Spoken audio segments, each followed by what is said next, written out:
Hello, users, and welcome back to another episode of Above It All. And Cruella de Vil has a little bit of an announcement that she would like to make. She is dropping out of the Veep stakes. And the reason why is because she wants to take down Elizabeth Warren with her, and you just love to see it. You know, Lawrence, I have never, as you probably know, on many, many shows, since I endorsed the vice president on that joyful night in Dallas, I've never commented on this. Joyful. Are you writing like a fucking book summary on the back of a book jacket? What is this? On that joyful evening where the chestnuts were roasting. It's like, dude, come on. On many, many shows, since I endorsed the vice president on that joyful night in Dallas, I've never commented on this process at all.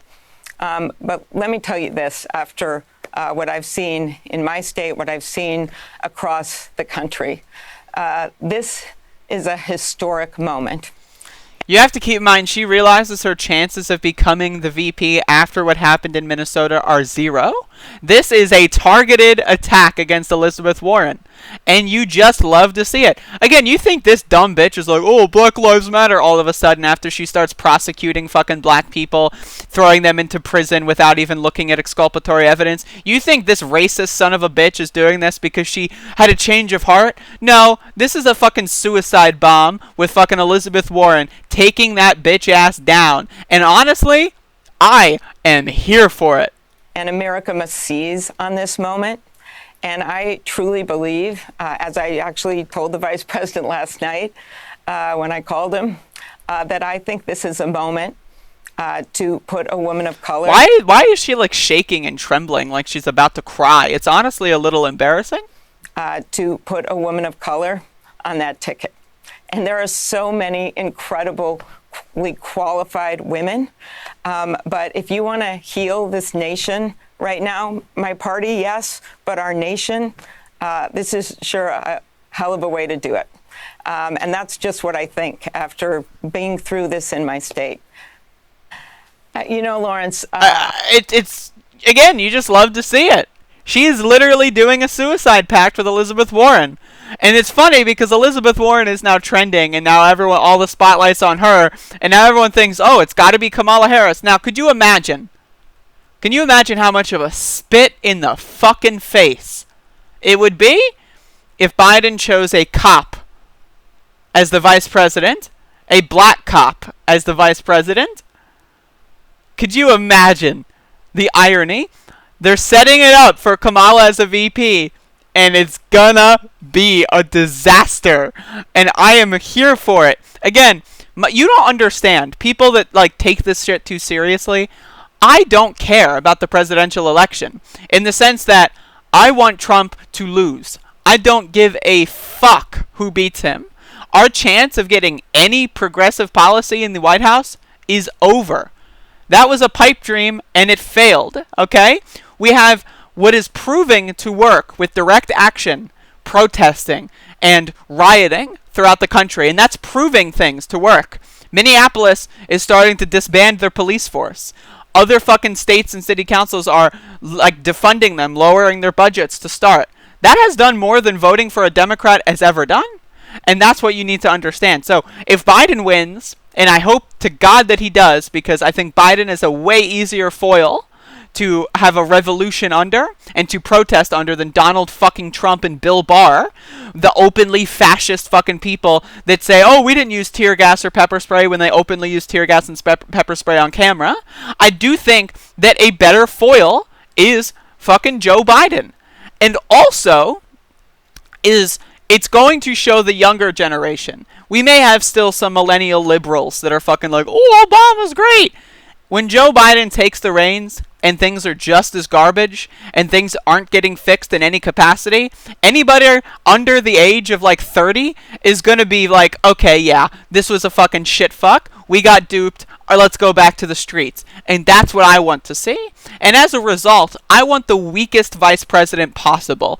Politically speaking, I want the weakest vice president possible. And that's why I formally supported Amy Klobuchar as vice president, because she's a fucking disaster. She is a literal disaster, and it just turns out her fucking ticking time bomb exploded before the election, so now she can't be VP anymore. But I want, because the VP is important, because they are going to be the presumptive nominee in 2024. And if there is a 2024, which I hope to God there isn't, we got 4 years, right? Like, let's get to work. But if there is a 2024, I want the presumptive nominee to be as weak, politically speaking, as possible. And I do think Kamala Harris being a cop as the vice president, I think that's pretty good. I think that's pretty good. Now, another thing that is to worry about is that it will put people to sleep, like what happened under the Obama administration. That only worked because there was still the air of authenticity with capitalism in 2008, 2009, 2010, and so on. That does not exist anymore.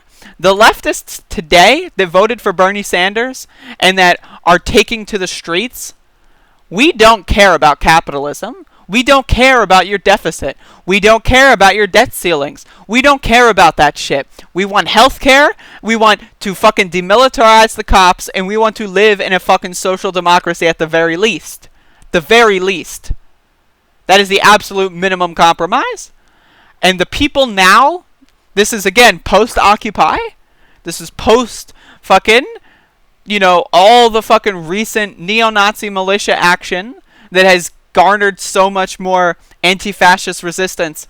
There was no real giant umbrella of anti-fascism during the Obama administration. We don't need to deal with a second Trump term, okay? The accelerationist argument, okay? We don't need a second Trump term. People that are activated now are activated. And that activation isn't going to go away under a Donald Trump or under a Joe Biden presidency. And that's my opinion. So I want him to pick Kamala Harris or someone even worse than that if that's possible. I want the worst possible vice president pick, And I don't know if it can get worse than Tim Kaine in the membrane, but I would love to see if we can get worse than Tim Kaine in the membrane. Because I do think the anti-Trump liberal vote is enough to push whoever the Democrats choose over the edge. I do think that it will be enough. That's my opinion. That's my prediction. Now, it might not be. But also, I'm not going to do any work to elect anybody. Right? Like, that's not, like, I give up on that shit.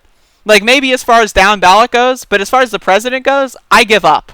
But if I can't sell Biden in, imagine Trump's Twitter feed on election night. Or the day after. Imagine you wake up the day after election night, right? You didn't look.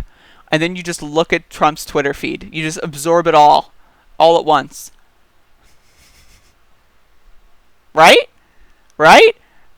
If that's not a reason to vote for Biden, I don't know what is. But either way, obviously, of course, Biden's fucking terrible, fucking child molesting, fucking probably a pedophile, rapist, fucking garbage, racist piece of shit. We all know that. If you're going to try to holier than thou me, come on, bitch. Come on, bitch. Who are you talking to? Come on, bitch. Anyway, thank you for watching. I'll see you later.